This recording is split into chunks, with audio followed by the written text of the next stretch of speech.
My name is Rahiel Tesfamariam, and I am a journalist. I work for the Washington Post, but I also have my own publication, Urban Cusp. I'm a minister, a social activist. I wear many hats.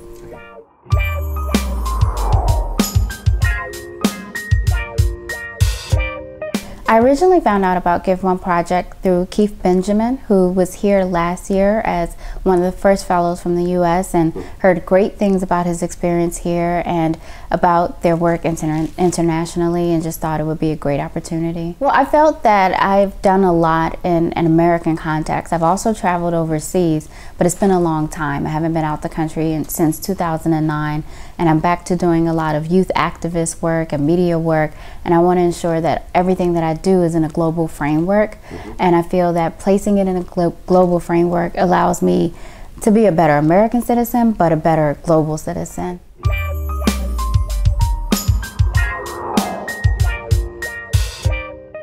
It's been an amazing experience. I will never forget the time that I've had here.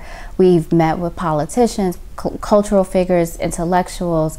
We've had experiences with everyday folks who are just trying to make their communities better. So a great sense of what life is like here, from the top to the bottom, and also what's on the hearts and minds of people, what's really on the pulse of Paris right now. And it's been absolutely amazing.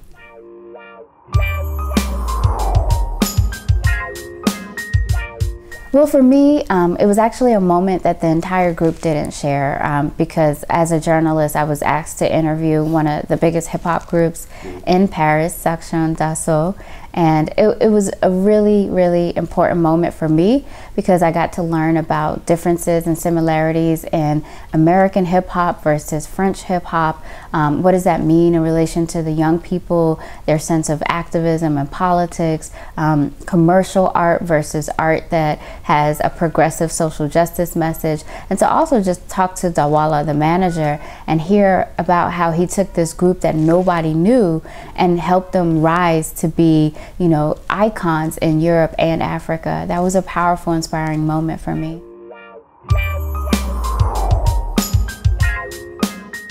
I know personally it's made me think a lot about what is the bigger picture of what I'm doing, because you can get really caught up in day-to-day tasks.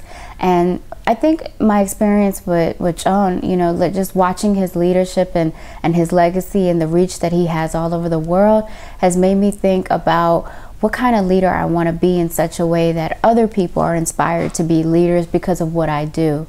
And my idea of legacy has even been transformed since I've been here. I've thought a lot more about having a tangible legacy, something that you could hold on to, because my work is digital, because I do an online magazine. But I see the difference that this organization is making in people's lives.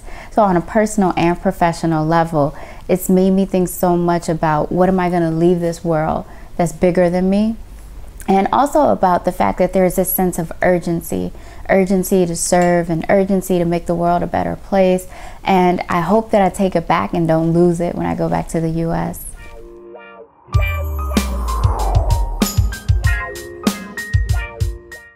I do, and that word is gratitude. I mean, it's just, I can't even explain the sense of appreciation and gratitude that I have for this experience, not just because of being in Paris, you know, for 11 days, which anyone would want, but really the idea that I've been able to be surrounded by young leaders from all over the world and feel like there's no difference that separates us. And it's created a sense of family in such a short amount of time. And that's really hard to experience day to day, you know, because we often are so isolated, and the work that we do in individual pockets.